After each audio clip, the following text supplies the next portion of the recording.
minutes. Today's topic is B vitamins, too much of a good thing. Everybody's fairly familiar with the B family of vitamins. Most people take a B complex or they take a one-a-day multiple vitamin, which generally has sufficient Bs in it. The B complex is not necessarily required if you have a good one-a-day. There's the family of Bs, B1, B2, B3, and they all serve different functions on their own. Therapeutically, you might use B2 to treat migraines or to help keep mosquitoes off you if you're in that territory. B3 would serve to lower cholesterol and raise serotonin levels for certain mental conditions. B5, known as pantothenic acid, is extremely good to support the adrenal glands. B6 for water retention during PMS and mood swings. B12 is a little unique in that you can take a B complex, but if you're deficient in B12, you're not going to digest it through the swallowing of the pill. This is why the medical profession injects B12. In our case, we can take B12 as a sublingual, which is a little candy that dissolves under the tongue and enters the bloodstream through the mucous membranes rather than through the digestive tract, which is often flawed in people who require B12.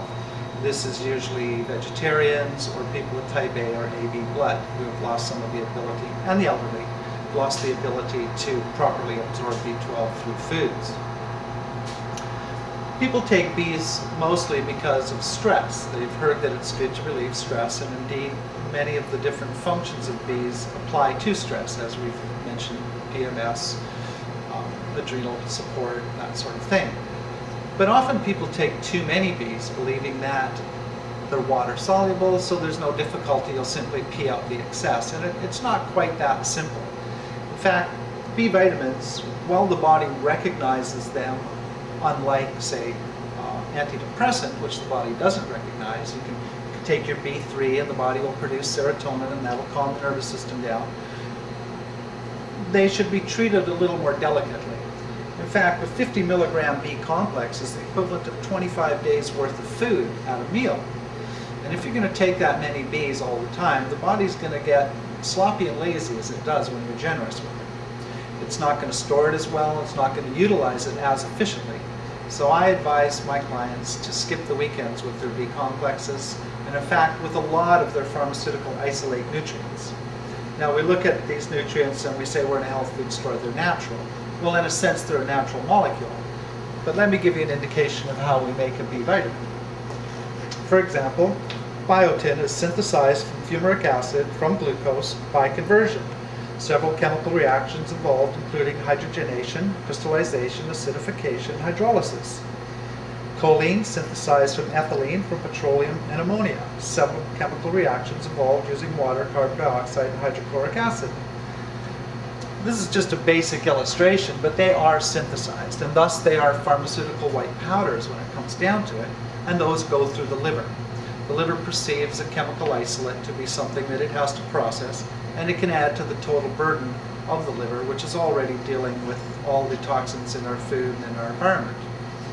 Therefore, I advise people on average to take about 25 to 30 milligrams of Bs a day, which you can find at a good one a day, or a lower dose stress formula which might have 25 milligrams of the Bs with 1000 C, for example. Skip the weekends, give the body a chance to rest, comes back, it'll use those Bs more efficiently.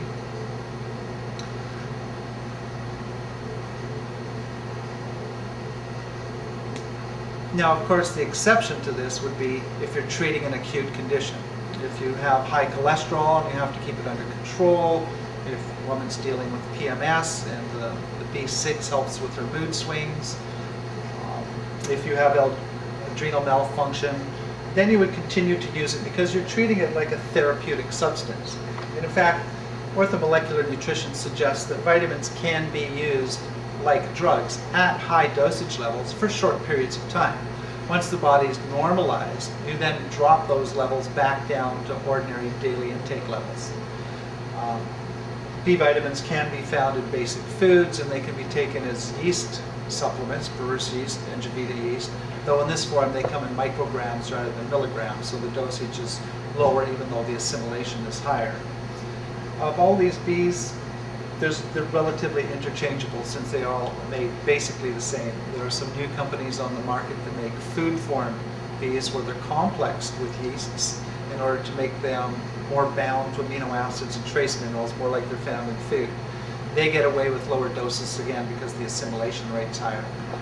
They should be taken with food because even though we've got a handful of bees together, in food they're going to exist with countless other flavonoids, vitamins, minerals, trace elements, enzymes, hundreds of elements that are found in food that won't be found in just the bee complex. So while you may take herbs, which are foods on their own, yeast forms on their own, when you're taking these white powder isolates, they should be taken with food. And even a multiple is generally a better way of getting your bees because it does have some A, D, and E, it does have some minerals with it, and it's more complex. And the bees require minerals for proper transport through the body. So there's a couple different technology for B vitamins. There's pills, there's capsules, and there's time release. I don't suggest the time release. It's been discovered that B vitamins are picked up in the upper intestinal tract, but a pill naturally drifts to the lower intestinal tract, so it's not a very efficient way to take your bees.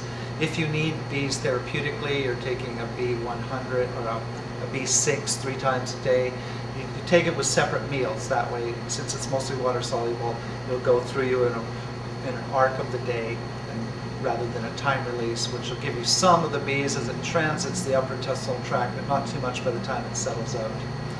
As far as stress goes, since that is the main reason that a lot of people take the B vitamins, rather than taking more bees and having that extra burden on the liver, it's good to look at more complex herbs and superfoods and such that actually support the nervous system. Things like lecithin, L-theanine, which is an especially good anti-stress, anti-anxiety amino acid isolated from green tea that we'll be talking about in the future.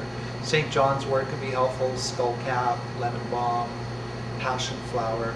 This way you're using a different approach to the stress that's not based on pharmaceutical isolates.